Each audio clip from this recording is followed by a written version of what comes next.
오늘도 계속해서 저희들이 요한계시록의 말씀을 그 뜻이 무엇인지, 우리에게 주시는 그 메시지가 무엇인지를 알기 위하여 또 모이고 말씀을 듣기를 원합니다. 오늘도 저희들에게 말씀을 가르쳐 주시고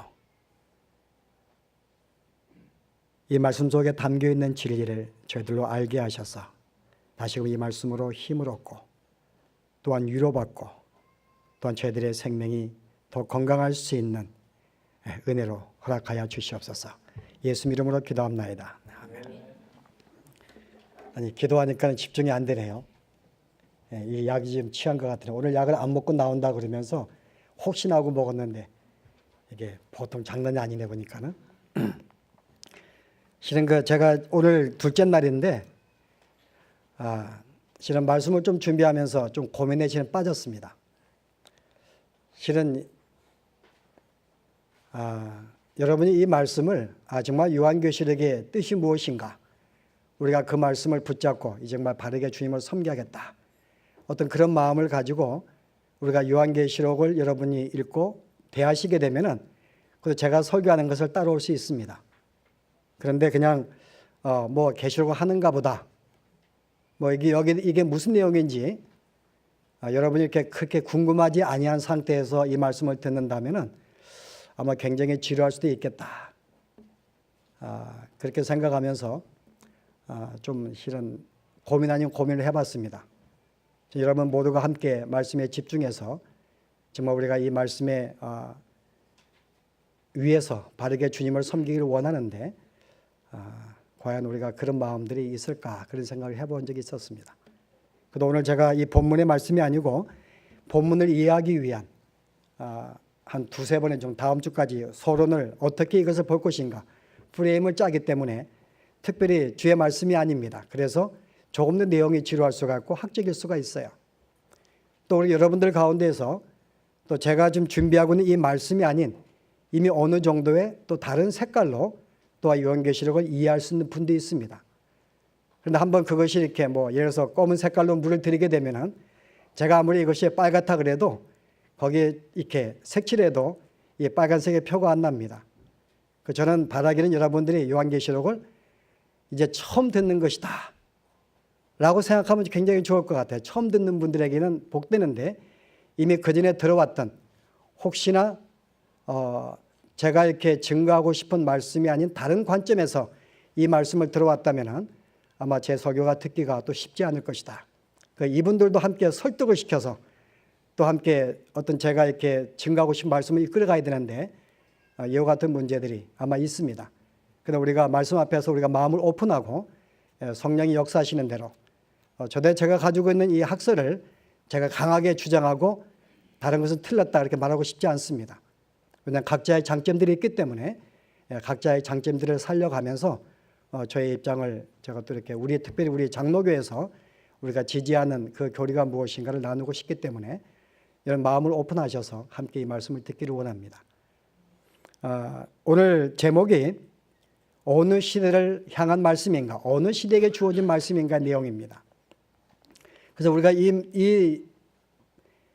오늘 이 주제, 이 내용을 우리가 이해하기 위해서는 조금 기독교의 역사가 좀 필요해요. 특별히 미국의 역사가 필요합니다. 1900년 초에 이 기독교의, 청교도의 이 기독교 정신을 크게 위협한 두 가지 학설이 있었습니다. 여러분 한 가지 학설은 알 거예요.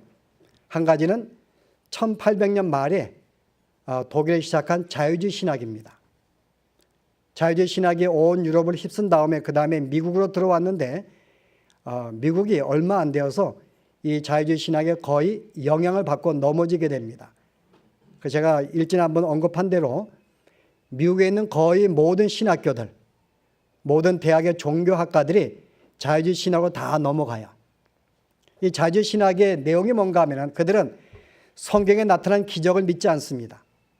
이 기적은 예수님의 제자들이 자기의 스승을 조금 더 두각시키기 위해서 그들이 짜낸, 그들이 만들어낸 그런 내용으로 그들은 알고 있습니다. 그래서 이것은 현대 과학에 맞지 않기 때문에 모든 기적적인 그런 것들은 믿지 않습니다. 그리고 예수님을 하나의 메시아로 믿지 않아요. 어떤 이렇게 그를 믿고 구원받는 천국에 대한 내세에 관한 것이 아니라 그분이 이 땅에서 당신의 생명을 드릴 만큼 헌신적인 사랑의 삶을 사신 분이기 때문에 그 삶을 본받자. 그래서 윤리와 도덕의 강조를 두고 말씀을 강조합니다. 이거 자유주의 신학의 특징이에요. 모든 기사와 이적을 배제하고 단순히 내세 영생의 문제가 아닌 이 땅에 어떻게 바르게 살 것이냐에 대한 윤리적인 문제. 그런데 이것이 그 르네상스 인문주의가 지난 다음에 많은 사람이 지성의 머리를 깨면서 자기들이 이성적으로 굉장히 합리적으로 생각을 했어요. 그래서 이것이 미국에 들어온 지 얼마 안 되어서 거의 모든 신학교가 그리고 대학들이 넘어간 것입니다. 마지막 버틴 것이 프린스턴이에요. 그런데 프린스턴도 1926년에 드디어 넘어가게 됩니다. 이 자유주의 신학이 옳은 거예요. 우리 이성에 맞지 않는, 이성에 합당치 않는 것은 다 신학적인 것을 보고, 그래서 그들이 버리기 시작하는데 거기에서 그 신학에 굴복하지 않았던 8명의 교수들이 프린스턴 나와가지고 세운 것이 웨스트민스터입니다. 그래서 웨스트민스터 중심으로 이제 다시금 전통적인 신학, 우리가 지금까지 옛날 우리가 이 초대 교회로부터 계속 우리가 물려받았던 신앙을 전수하고 우리가 이렇게 킵하기 위해서 이 자유주의학과 싸웁니다. 그래서 세워진 신학교예요. 그런데 한 가지 다행인 것은 교회가 넘어지지 않았어요. 교회는 여전히 전통적인 신앙을 가지고 있었습니다. 예수는 우리의 메시아로 우리의 영생에 관한 것을 믿고 있었어요. 그래서 이 교회들을 보호하기 위해서 이제 자유주의 신학이 좀 있으면 이제 교회도 침투할 텐데 이 교회를 보호하기 위해서 이 웨스민스터 신학을 중심으로 하나의 그 운동이 벌어집니다. 그게 뭔가 하면은 교단을 초월해서 그게 침례교든 감리교든 장로교든 이 교단을 초월해서 우리가 하나가 되어서 우리가 이 자유신학을 우리가 좀 이렇게 이기적 하는 것입니다. 그래서 기본적으로 5가지의 기본 신학에 지지한다면은 우리가 하나가 되자고 이야기했습니다. 그것이 바로 예수님의 동정녀 탄생이라든지 그의 십자가의 죽으심, 육체적인 죽음이라든지 그가 육체로 오신 것이라든지 또 그가 부활하신 사건, 마지막은 다시 그가 재림하신다는 것. 그 동정녀 탄생과 육체로 오신 것과 십자가의 죽으심과 그의 부활과 그의 재림에 대해서 이 5가지의 신학, 우리가 이것을 우리가 인정한다면은 교단을 초월해서 우리가 합시작을 했습니다. 그래서 그들이 합치게 되었어요. 그래서 어느 정도 이 교회들이 자유주의 신학으로부터 그들은 지키게 되었습니다. 그런데 몇 년이 안 지나서 또 다른 문제가 생긴 거예요. 교단을 합치다 보니까는 서로 다른 신학들이 서로 교회에서 혼돈되면서 그것 때문에 교회가 또 분열되기 시작합니다.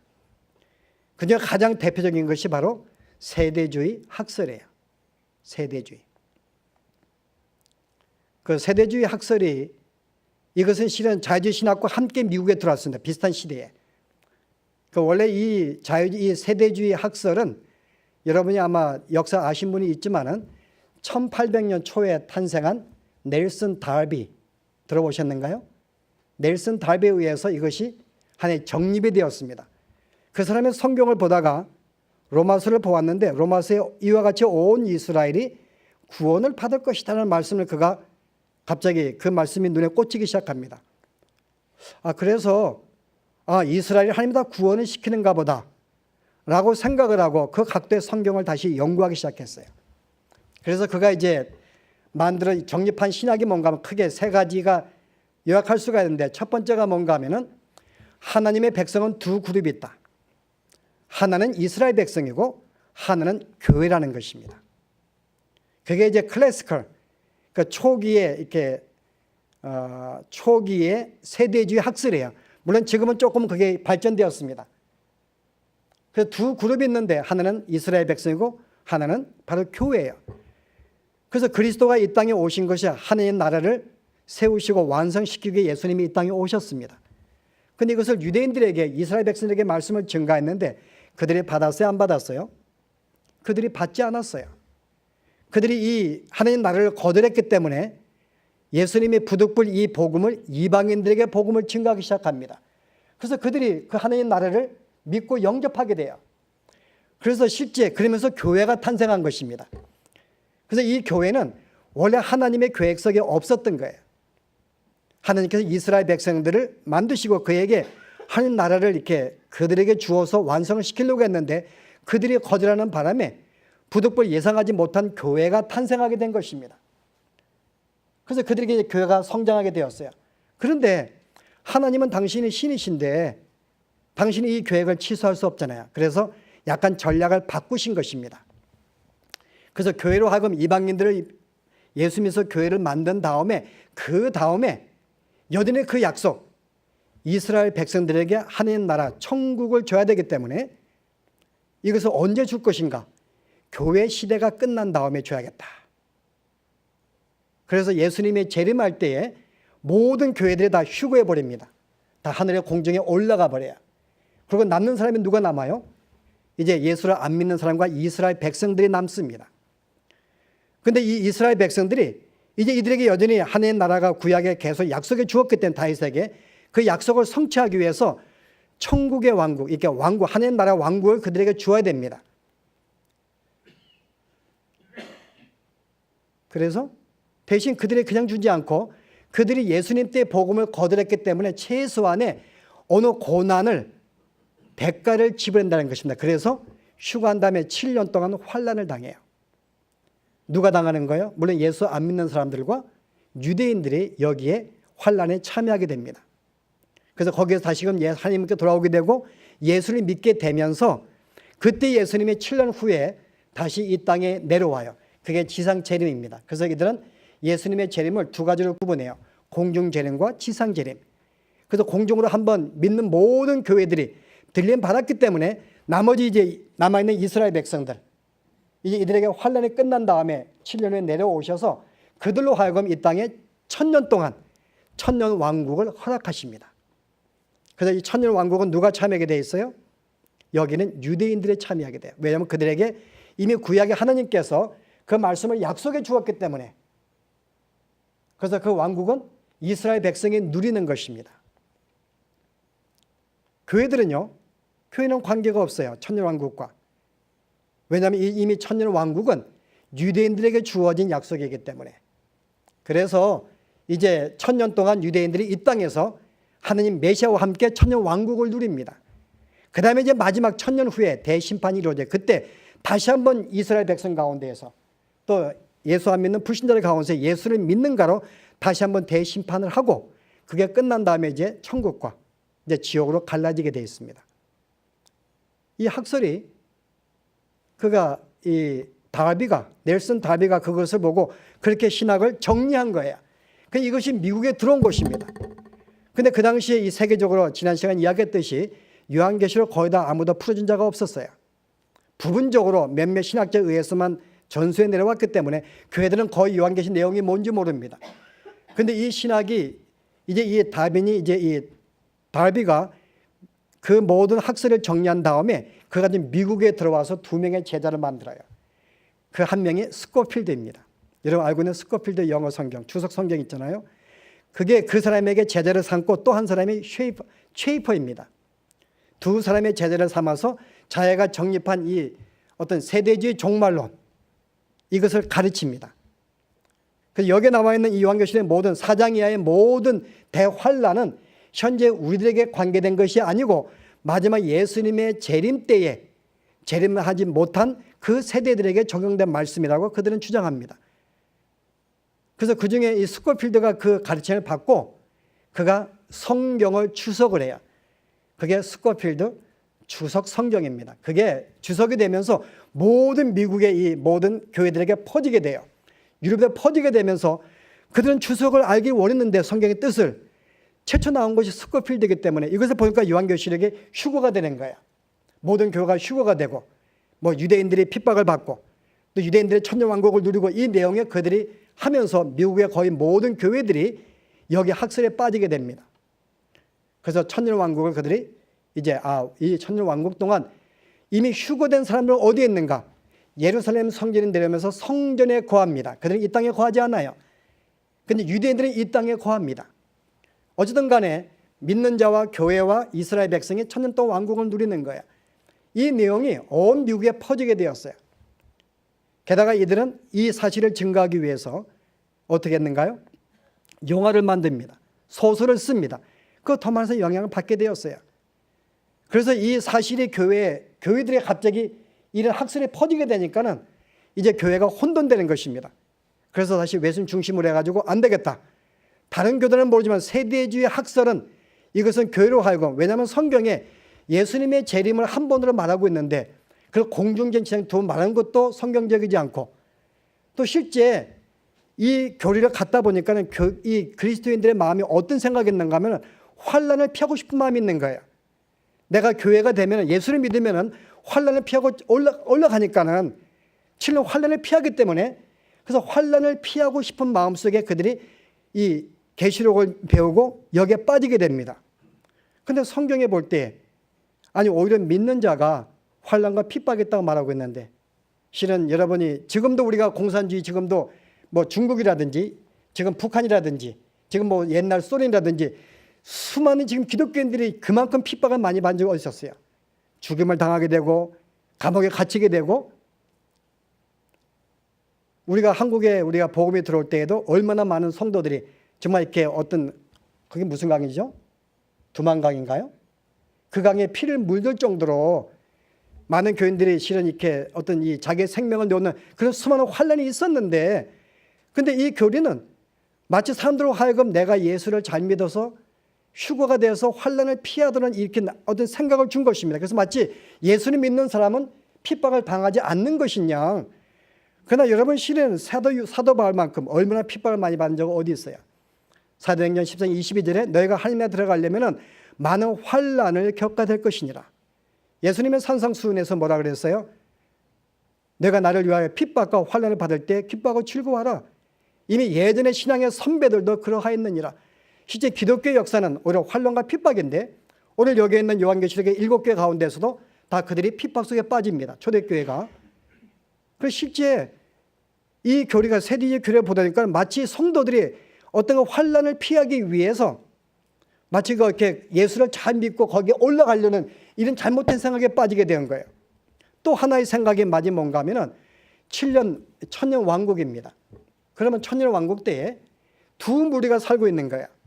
이미 휴거가 되어서 올라간 교회는 벌써 거룩한 몸이 되었습니다. 휴거될 때 우리만 올라가는 게 아니죠. 이미 그전에 죽었던 모든 성도들과 교회가 함께 올라갑니다. 이미 그들은 거룩한 몸을 입었어요. 다시 7년 후에 다시 지장재림 할 때 이때는 내려와서 여기에 남아있는 불신자들, 유대인들과 함께 천년 왕국을 누립니다. 어떤 일이 벌어져요? 구원받은 교회는 거룩한 몸이 되었어요. 영광의 몸이 되었습니다. 그 남아있는 유대인들은요, 죽지 않는 유대인, 예수님이 재림할 때 살아있던 그 사람들은 그냥 육체적인 몸입니다.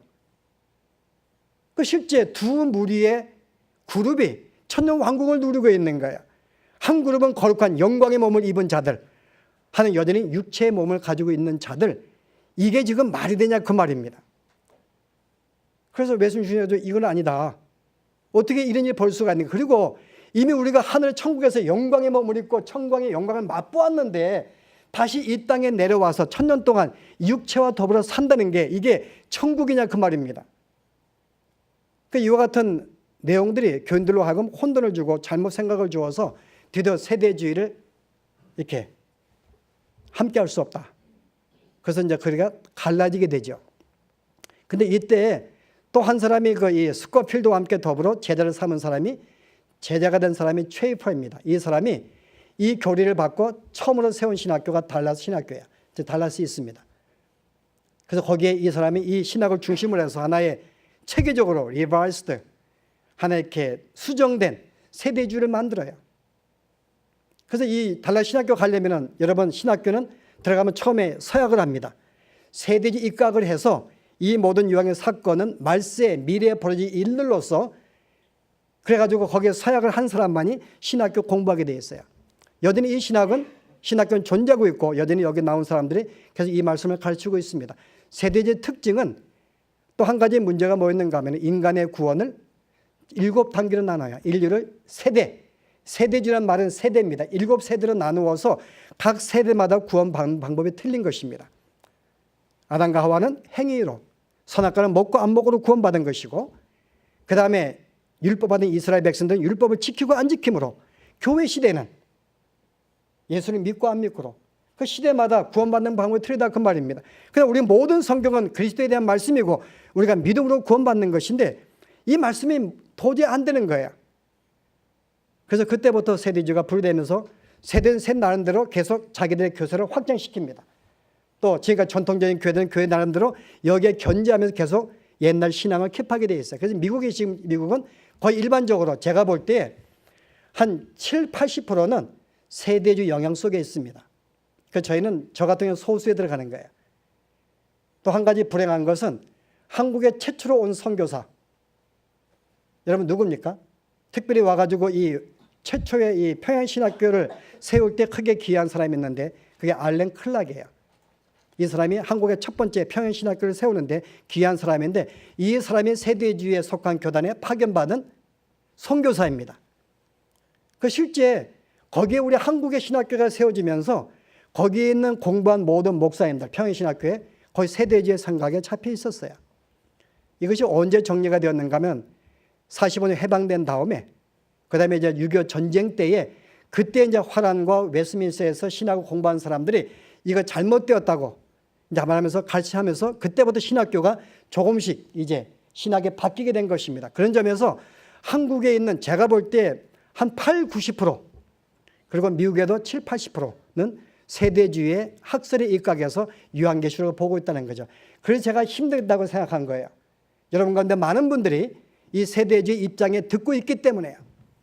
근데 분명히 알 것은 세대주의는 나온 지가 지금 1800년대 나온 지가 지금 이제 한 100년 정도 길게 맥시멈 150년 잡습니다. 그리고 말한 대로 예수님의 재림을 이렇게 두 가지로 구분한다든지 또 어떤 천년 왕국에 대해서 이미 영생을 구원받은 영원한 몸이 된 우리와 이스라엘이 함께 존재한다든지 이런 점들은 실제 우리가 너무나 성경적이지 아니기 때문에 왜냐하면 요한복음 5장에 보시면은 예수님이 오실 때 내가 나를 선한 자는 영생의 부활로 악한 자는 악의 부활로 이 부활을 동시로 말하고 있는데 세대주의는 부활을 구분해요. 예수님의 공균재림 할 때에는 온 성도가 다 함께 영생에 재림합니다. 안 믿은 사람은요 아직 부활 안 해요. 언제 부활해요? 천년왕국이 끝난 다음에 그때 믿지 않는 자가 부활해서 대심판에 떨어집니다. 부활을 이렇게 부활도 나누게 되고 그 모르는 건 전통적인 우리의 신앙의 방식이 아니기 때문에 거절했어요. 그런데 여전히 미국과 한국에서는 이 영향 속에 사로잡혀서 그렇게 알고 있는 사람이 수없이 많다는 것입니다. 한 가지 예를 들어서 한국에 여러분이 1992년 10월 28일 뭐가 기억나요? 1992년 10월 28일 한국에 계신 분들 알죠? 다미선교회 이장희 씨를 세운 다미선교회가 그가 이 종말론, 이 세대주의의 종말론에 입각해서 이를 알았기 때문에 예수님의 공균재림에 대해서 우리가 휴거하기 원했어요. 그런데 이 사람이 원래 예수님의 재림에 대한 소설책을 이렇게 번역하다가 그때 처음이라 랩처를 휴거라고 번역합니다. 이 사람이. 그래서 우리가 휴거라고 알고 있어요. 그 사람이 쓴 용어예요. 휴거. 이 사람이 하면서 예수님의 재림에 대해서 세대주의의 종말론 미래에 빠지는 걸 빠졌습니다. 그래서 이거를 자기가 나름 정립해가지고 한국교회 사람들에게 퍼뜨리기 시작했어요. 그때 많은 사람이 다민선교에 빠집니다. 여러분 알고 있죠? 실은 불과 오래전이 아니에요. 1992년도에. 그리고 어떤 사람은 잘했던 직장을 그만두기도 하고 갑자기 있는 돈 다 팔아가지고 그냥 교회 바치기도 하고 여러분 실은 여러분 그 사건 다 들어가 보시면은 정말 난리였어요. 사람들이 정상적인 삶을 안 가지니까요. 지금 왜냐하면 1992년 10월 28일 주님이 재림한다고 이미 가르쳤기 때문에 성경 연결 보니 그때 재림하는 거예요. 그 여기에 많은 사람이 빠져가지고 가정이 분란되고 직장이고 사람들이 엉망이 돼버렸죠. 근데 예수님이 재림 안 하신 거예요. 그래가지고 일부는 교회 다미선교 가가지고 그냥 교회 막 김을 푸시기도 하고요. 어떤 사람은 사기를 당해가지고 막 이장님 씨를 고소해가지고 재판받고 막 난리가 피웠죠. 이게 한국이 잘못된 세대 종말론 가지고 있었기 때문에 휴거를 기다리고 있었기 때문에요. 근데 2년 후에 미국에 또 일이 벌어졌어요. 미국에서 1994년 제 기억으로는 그게 아마 5월 21일일 거예요. 그 당시에 이 미국의 이 라디오 방송에 영향력을 준 사람이 있었는데 그 라디오 성경 강사입니다. 그 사람의 이름이 해럴드 캠핑이에요. 그 이 사람도 세대주의 종말론을 가지고 예수님이 자기의 성경을 연구해 보았더니 1994년 5월 21일 날 예수님이 재림한다는 것입니다. 그래서 그때도 실은 미국의 수많은 사람이 거기에 따라다녔어요. 재산을 팔고 그중에 이 그 캠핑의 이 주치의도 거기에 감동을 받아가지고 환자가 오는 바다 그걸 이야기하는 거야. 예수님이 재림하니까 더 이상 이제 뭐 그래가지고 직장 놓고 사업 바치고 뭐 어쩌가면서 근데 그날 안 온 거예요. 그래서 이 사람이 순간 내가 성경을 잘못 해석했다. 그래 다시 해석했더니 2011년 지금부터 3년 전에요. 2011년 9월 6일 날 예수님 재림한다고 다시 정리한 거예요. 그래서 그중에 이제 이 요동이 생겼던 사람들이 다시 한번 그를 신뢰하고 믿어주면서 다시 했는데요. 또 그때 안 온 거예요. 이게 세대주의 예수님의 재림을 기다리는 자의 모습입니다. 왜 기다려요? 휴거가 돼가 환난을 안 받으니까요. 그러니까 지금까지 기독교 역사상 환난이 없는 기독교가 어디 있었는가요? 만약에 이 사실을 얘는 한참 핍박 중이던 우리가 중국이나 소련의 북한 사람들이 그 소식을 받으면요. 황당하죠. 지금 우리가 이것 때문에 온 가족이 죽임을 당하고 옥에 갇히고 살이 찢기고 환당하고 있는데 이것보다 심한 환난이 또 언제 있겠는가? 라고 생각하지 않을 거 아닙니까?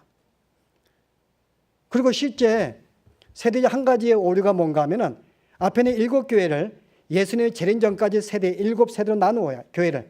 그래서 에베소가 첫 번째 교회가 아마 초대교회 모습이고 그 다음에 해가지고 마지막에 라오디게 교회가 지금이라고 이야기합니다. 마지막 재림 전이기 때문에 미지근한 신앙.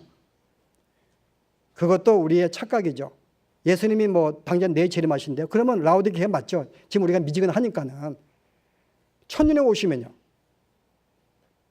그러면 우리는 라오디게 교회가 아니죠. 그 중간 정도 뭐 이렇게 서문학교회나 뭐 두아들의 교회 정도 되겠죠. 그 우리가 지금 곧 주님이 오신다고 전제를 두고 지금 우리가 라오디게 교회라는 거야. 미지근한 교회. 아시죠? 뜨겁지 않고 차지도 않는. 근데 이런 교회가 휴거를 당하는 것입니다. 신앙도 제대로 없는 사람들이. 여러 가지가 맥센스가 안 되는 거야. 그래서 이 신학교 그래서 갈라지게 됩니다. 그래서 오늘 실은 이런 상황에서 이제 지금까지 내었던 정통교회에서는 다시 한번 이걸 기점으로 해가지고 다시 한번 연구를 하고 교회들을 가르치기 시작했어요. 그래서 우리가 오늘 알 것이 바로 이제 우리가 지금까지 전통적으로 내려왔던 요한계시록이 해석 방법. 이게 누구에 주어진 것인가? 누구에 주어진가 여러분? 오늘 본문에 보았더니 1절에 뭐라 그래요? 예수의 계시가 속히 될 일. 속히 될 일. 지금 내가 본 것과 지금 내가 또 앞으로 네가 볼 일을 기록하라고 말합니다. 지금 뭔가 보고 있는 거예요. 앞으로 볼 일이 있습니다. 근데 그게 속히 될 일이라고 말합니다. 속히 될 일. 이것은 앞으로 먼 미래에 있는 3,000년, 5,000년 후에 있는 일이 아니라 지금 일어나고 있는 곧 벌어질 일이라고 말하고 있는 거예요. 만약에 예수님의 재림을 본다면 이 말씀은 우리와 전혀 관계가 없어요. 여러분 두려울 필요가 없습니다. 뭐 우리와 관계가 없는 것이기 때문에 만약에 1,000년 후에 오신다면요. 전혀 우리와 관계없는 말씀이에요. 그러나 오늘 성경의 말씀은 속히 될 일이기 때문에 지금 핍박을 받고 있는 그 초대교회와 바로 그 얼마 후에 벌어질 그 사건들을 지금 하나님이 일러주기 위해서 기록한 말씀이라고 오늘 본문을 우리에게 말씀해 주고 있다는 거죠. 그래서 여기에 대해서 첫 번째 전통적 학설의 뭔가 하나가 과거주의입니다. 기억하세요. 과거주의. 이 과거주의는 뭔가 하면은 오늘 이 요한계시록의 말씀은 과거에 벌어진 사건이라는 거예요. 7교회는 그 당시에 7교회가 실은 보시게 되면 세 가지의 환란이 있습니다. 첫 번째는 뭐예요? 우리가 지난 시간에 그 계시록 13장에 바다에서 올라온 짐승 설명했습니다. 그 네 가지의 표본 같기도 공 같기도 하고 사자 같기도 하고 다니엘서 말씀해 가지고 그것은 하나의 국가와 그 권력을 의미한다고 이야기했습니다. 그래서 이 과거주의자는 오늘 이 말씀을 하나의 로마와 그 권력, 로마 황제로 말하고 있습니다. 그가 예수 믿는 사람을 핍박하고 그를 억압하고 감옥에 생명을 빼앗는다는 거죠. 그 실제 여기 7교회 보시게 되면은 두아들의 교회가 또 서머너 교회가 심한 핍박이 있었어요. 근데 그 가운데에서 안디바라는 사람은 그 핍박을 어떤 이 핍박을 견디어서 믿음을 지킨 나의 충성된 증인이라고 말합니다. 두아들의 안디바 같은 경우에는. 그들의 핍박이 있었어요. 언젠가 하면은 이 말씀이 기록될 때가 그때 로마를 통치하던 황제가 토미시안을 번역하기도 하고요. 토미시안이 황제예요. 근데 이 사람을 자기로 신으로 만들어서 자기를 신을 섬길 것을 온 국가에 강요했습니다. 교회는 마찬가지고요. 그래서 이때 교회들이 고민에 빠졌어요. 우리가 그때 많은 교인들이 예수를 안 믿는 자기의 가족이라든지 친구라든지 직장 동료들이나 또 관리들과 함께 어울리고 있었거든요. 그때에 과연 우리가 이 세상에 특별히 이 토미시안 황제가 자기를 섬기려는데 그가 만든 신전에 우리가 참여해서 그 행사에 참여하거나 그를 섬겨야 되는가? 그리고 그 당시에는 신전에 보통 은행들이 있었습니다. 또 시장들이 있었어요. 우리가 신전에 참여해서 거기에 가가지고 거기에 우리가 은행일을 본다든지 그들이 파는 고기를 우리가 사서 먹어야 되는가? 그리고 이 교도들이 그들이 신전과 그들이 섬기는 신을 중심으로 뭐 제사를 드리고 물건을 팔기도 하는데 그들이 어떤 연애라든지 어떤 술자리에 그들의 모험에 참여되는가? 기독교인들의 갈등을 했습니다. 어떻게 하면 좋겠는가? 거기에 참여하지 않으면 직장에 쫓겨나고 왕따를 당하니까요. 그래서 일부 교인들은 거기에 참여한 교인들이 있는가 하면 참여하지 않는 교인들이 있었어요. 그런데 참여하지 않는 것 때문에 그들은 핍박을 당합니다. 로마의 황제로부터 그들은 죽임을 당하기도 하고요. 또 오늘 나는 두 아들에게 안디바 같이 옥에 갇히기도 하고 오늘 이 말씀을 기록한 요한과 같이 어떤 이 반모섬에 섬에 귀양 가기도 하고요. 직장에 쫓겨나기도 하고 왕따를 당하기도 하고 환난과 핍박과 많은 것이 있었어요. 그런데 이 핍박이 있으니까 일부 교인들이 너무 두려운 거예요. 왜냐하면 이 토미시안 황제가 자기들 두 번째 황제인데 핍박한 황제가 첫 번째 황제가 네로 황제입니다. 그때 네로 황제가 기독교를 굉장히 핍박을 했거든요. 얼마나 심하게 했는가 하면은 이 그리스도인들의 시체를 불을 태워서 자기의 정원을 밝힐 정도로 기독교인 죽임을 당했습니다. 그게 연상이 된 거예요. 몇십 년 전에 그 연상이 된 거예요. 그래서 잘못하면 자기들이 그렇게 혹독한 핍박을 받을 걸 생각해서 많은 사람들이 떠나게 됩니다. 이때 하나님께서 이 요한도 그때 잡혀서 왜냐하면 실은 네로 황제 때 죽은 사람이 누가 있어요? 바울도 죽었고 그때 베드로 이때 순교를 당합니다.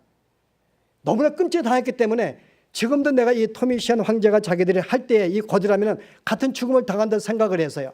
그래서 그들의 신앙을 이기지 못하는 거예요. 이때 하나님께서 이와 같은 교회들에게 하나님께 그것을 인내하게 만들기 위해서 말씀을 반모섬에 주신 거예요. 이 교인들에게 힘을 주기 위해서 비록 너희가 환난을 당하나 내가 승리했으니 거기에 좌절치 말고 인내하고 극복하라는 거죠. 곧 너희가 승리할 것이다. 왜냐하면 내가 이 악들은 내가 이겼기 때문에 곧 심판할 것이고 너희가 이길 거라는 거죠. 이 메시지 주기 위해서 이 말씀을 하나님이 요한에게 이 말씀을 기록하고 7교회에 증가라고 말합니다. 7교회는 아시아에 있는 교회들이에요. 한 가지 재밌는 것은 이 아시아 7교회가 다 황제의 신을 섬겼던 신전들이 있는 곳입니다. 그것만 선정했어요. 여기 나와 있는 7개보다 더 유명한 교회들이 있습니다. 여러분 알고 있는 골로새 교회. 알고 있죠? 성경 기록하죠? 그러나 그 성경은 안 나와요. 거기에. 왜냐하면 특히 7을 선정한 것은 7은 이스라엘 백성의 완전수기 때문에 그런데 이 말씀을 다 함께 나누어 증가라고 말합니다. 이것은 7교회 주라는 것이 아니라 특별히 선정한 것은 7은 완전수. 거기에는 모든 교회들이 이 말씀을 함께 읽고 나눠서 가르치는 말로 모든 교회 주신 말씀이에요. 그래서 역사주의는 이 말씀은 이때 끝났다는 거죠. 이때 이미 내가 본 것은 지금 도미시안 황제가 자기들이 핍박하고 있는 이 상태, 앞으로 될 일은 계속해서 10명의 황제가 기독교 핍박합니다. 312년까지. 이 도미시안이 90년부터 96년 황제였는데 앞으로 200년 더 핍박을 당하기 때문에 어떤 황제들은 땅을 파서 몇천 명 땅에 묻는 황제도 있었어요. 여러분 310년까지 기독교가 당한 핍박은 정말 대환란입니다. 그들은 그래서 얼마나 심했는가 하면 그들은 일상적인 삶을 살지 못하고 다 무덤 속에 칼타고 무덤 속에 들어가 숨어 살게 되었어요. 그게 칼타금이에요. 그들이 200년 가까이 그 무덤 속에 생활합니다. 기독교인들이요. 그 정도의 핍박이 심했어요. 그러나 이 환란이 핍박만 있는 게 아닙니다. 여기 두 아들의 교회 보았더니 너희가 발람의 교훈을 쫓는도다. 내가 우상을 섬기며 행음하는도다. 실은 사탄의 교회가 환란이라는 것은 꼭 핍박만 있는 게 아니고 하나는 뭐가 있어요? 거짓된 가르침, 발람의 가르침. 7개 가운데에서 거의 모든 교회가 다 거짓된 가르침에 빠집니다. 거짓 교리, 세상의 가르침, 철학, 여기에 빠져가지고 하느님 말씀이 아닌 당시의 헬라 철학의 영지주의가 교회에 들어와서 잘못된 가르침을 가르치는 거야. 물질이 악하기 때문에 하나님이 예수님이 이 땅에 육신으로 올 수가 없다. 그러므로 예수님은 이 땅에 우리 육신 잠깐 빌린 것이지 실제 그가 핍박을 받은 것이 아니다. 라는 것이 그 당시에 가르침 교회에 들어왔어요. 그래서 바울의 서신은 이 영지주의와 싸움입니다. 이게 거짓 구현이에요. 이것도 실은 한란의 한 모습입니다. 또 하나의 모습은 그들이 행음했다 그 말이에요. 라오디게 교회 어떤 교회였어요? 그들은 라오디게 교회는 핍박이 없었어요. 또 라오디게 교회는 거짓 교훈을 쫓지 않았습니다. 뭐가 있었는가요? 그들은 너무나 부했기 때문에 신앙생활이 미지근했어요. 경제적인 어떤 그런 분야에 그들은 오히려 넘어졌습니다. 실은 성도에게 넘어뜨리는 것은 정치적으로 핍박도 있지만은 문화적으로 거짓된 가르침이 있고 경제적으로 우리에게 어떤 쾌락과 즐거움을 조성한 세 가지의 요소, 이걸 다른 말로 시민종교라 그럽니다. 신학적인 용어로 시민종교. 이것이 일종의 나의 권력이죠. 그게 나의 신입니다. 정치가, 경제가, 모든 문화가, 이 땅의 모든 삶이 내가 섬기는 신이기 때문에 다른 말로 시민종교라 그래요. 근데 우리가 휴거된 다음에 마치 환난은 핍박밖에 생각 안 해요. 그러나 그렇지 않죠, 여러분. 사탄의 전략은 핍박 외에도 거짓된 가르침으로 예수를 믿지 못하게 하는 여러분의 행위로 살게 만들기도 하고요. 또 즐거움과 이 땅의 어떤 이 즐거움과 문의 어떤 모든 이 재정적인 것으로 거기에 빠져서 주님을 섬기지 못하도록 이런 전략으로.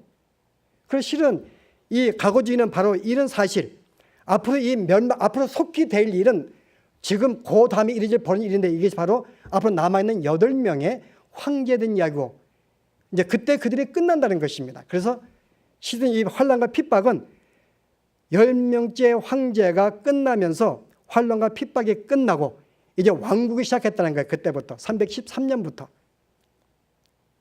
그래서 그때부터 지금까지 예수님 재림 때까지는 계속 어떻게 하다고 이제는 점점 악이 소멸하고 점점 교회가 왕성해서 이 믿음으로 사는 것, 이게 과거주의 해석입니다. 그런데 이것은 전통적이지만은 최근에 인기가 없어요. 왜냐하면 과연 지금의 악이 번성하지 않는가? 과연 지금은 과연 핍박이 없는가? 라고 볼 때 과거주의가 그때 1세기, 3세기까지 말씀에 근거해서 자세히 이 말씀을 푼 것은 맞았지만은 그러나 지금이 없다고 하는 것, 지금 관계가 없다는 것도 말이 안 되는 것이 모든 성경은 모든 교회들에게 주신 말씀이에요. 여기에 성령의 교회들에게 하신 말씀을 들을지어다. 모든 교회가 주신 말씀인데 여러분들이 바울이 고린도 교회가 문제가 있을 때 고린도 서신을 썼습니다. 그게 고린도 교회만 국한된 것인가요? 아니죠. 모든 시대마다 해당되는 것, 지금도 우리에게 주시는 말씀이에요. 요한계시록도 그 당시의 상황에 주신 말씀이지만 힘을 주기 위해서 그 말씀이 여전히 그 다음 세대에도 어떤 세대요? 여전히 핍박이 있고 어떤 재물로 그들을 유혹하는 어떤 쾌락이 있고 미혹을 하기도 하고 유혹을 하기도 하는 이런 세대가 있는 세대마다 이 말씀은 여전히 해당되는 것이거든요. 그런데 과거주의는 이미 과거로 끝났기 때문에 우리와 상관이 없다고 생각하기 때문에 지금은 더 이상 인기가 없습니다. 나아지 하나가 되어 있어요. 바로 그것이 이상주의 또는 상징주의 해석입니다. 이것은 초대교회에서부터 내려왔던 버석이에요. 여러분 알고 있는 오리겐, 어거스틴, 그 다음에 이 기록한 이 요한의 제자 폴리갑, 이 사람들은 이 상징주의 해석을 지지하고 해석해 왔습니다. 그게 전통적인 거예요. 그게 뭔가 하면은 이 말씀은 실은 이 1세대에 지금 당하고 있는 그 세대에 주신 말씀이지만은 이 세대로 끝나는 것이 아니다. 계속해서 이와 같은 비슷한 사탄의 핍박과 어떤 유혹과 미혹이 있는 이런 시대마다 이 말씀은 필요하기 때문에 이 사건은 반복적으로 계속 벌어진 사건이라는 거죠. 그래서 앞으로 예수님의 재림하기 전에 미래에도 벌어질 것이지만 이 재앙들이 초대교회도 있었고 모든 시대에 지금도 이 상황은 있다 그 말입니다. 우리 세대에도. 이것이 상징주의 해석이에요. 저는 장로교 교회는 제가 목사로서 저는 이 주의를 제가 지지합니다. 그래서 이 지지만 옳고 다른 모든 것을 배제하고 있지 않습니다. 왜냐하면 다른 학설도 장점이 있으니까요. 어떤 장점에 미래주의, 세대주의 장점이 뭐가 있을까요? 그들은 이 모든 말씀이 예수님의 재림하기 전에 벌써 사건으로 보기 때문에 거기에 맞춰서 모든 말씀을 너무나 잘 풀었어요. 그러나 그때도 재림은 핍박은 있습니다. 왜요? 예수님의 재림 전에 환난과 핍박이 있으니까요. 그러니까 실은 거기에 맞춰서 말씀을 풀었기 때문에 우리는 거기에 말씀은 굉장히 잘 풀었으면 우리는 그걸 받아들여야 돼요. 과거주의는요, 1세기, 3세기에 국한시켜 말씀을 풀었기 때문에 거기에 맞춰서 말씀을 푼 것은 사실입니다. 그 당시 핍박을 받았기 때문에 그 말씀도 우리는 받을 수가 있어요. 그런 점에 상징주의는 과거주의나 세대주의, 미래주의의 모든 학설을 다 포용한다고 볼 수 있어요. 왜냐하면 시대마다 반복적으로 벌어지는 사건이기 때문에. 그래서 오늘 이 말씀은 과연 어느 시대에 주어진 말씀인가? 과거주의는 옛날에 과거로 끝나고 오늘 세대주의, 미래주의는 이것은 미래에 끝나지만은 그것이 아니라 오늘 상윤이같이 모든 시대마다 실은 사탄은 여전히 자기들의 동역자를 데리고 교회를 핍박하기도 하고 미혹하기도 하고 유혹하기도 하는데 여기에 인내하며 아무리 거짓 교훈이 와도 여기에 믿음을 지키고 세상의 노예로 하면 쾌락을 꼬신다 할지라도 여기 이 세상과 분리해 사는 이 세 가지의 강조점, 이 말씀이 필요한 것이라면 오늘 우리 세대에 주신 말씀이라는 것입니다. 그래서 오늘 우리가 이 말씀을 풀 때에 모든 세대를 주신 말씀인 줄 알고 여러분이 과거 앞으로 우리와 상관이 없는 미래의 벌 사건으로만 두고 이 말씀을 보아서는 안 되고 과거에 끝난 거기 때문에 더 이상 나와 상관이 없다고 보고 더 이상 여기가 부관심해서도 안 되고 지금 나에게 주신 말씀인 줄 알고 이 말씀을 푸는 것이 옳지 아니한가. 그래서 오늘 이와 같이 좀 서론을 이 정도로 하고요. 여전히 지금도 사단은 우리로 하여금 교회를 공격을 합니다. 오늘 여기에 바다에 나온 짐승과 같이 국가의 권력이 우리로 하여금 예수를 못 믿게 만들고 또 땅에 나온 짐승, 거짓 선지자가 세상의 교훈과 학설과 문화와 또 교회 내에서도 잘못된 가르침으로 교인들을 또 넘어뜨리기도 하고 음료, 바로 이 세상의 쾌락과 부와 재물을 가지고 여기에 빠져서 주님을 찾지 않도록 하는 것이 여전히 우리 세대에 있기 때문에 오늘 우리를 넘어뜨리는 세력이 무엇인지 아시고 여기 우리가 굴하면 안 되겠다.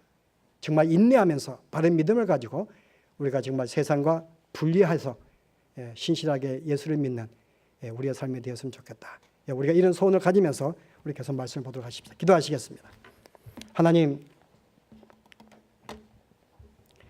오늘 요한계시록을 저희들이 주셨는데 우리가 이 말씀을 대하기 전에 우리가 어떤 눈을 가지고 이 말씀을 해석해야 될지 오늘 함께 살펴보았습니다. 여러 가지의 학설들을 우리가 나누었지만은 그 가운데 우리가 정말 말씀을 바로 볼 때 필요한 것들은 우리의 머릿속에 생각나게 하시고 그것을 붙잡고 주의 말씀을 이해하고 받아들일 수 있는 저희들의 신앙이 되어지도록 우리 하나님 축복하여 주시옵소서. 예수 이름으로 기도합나이다.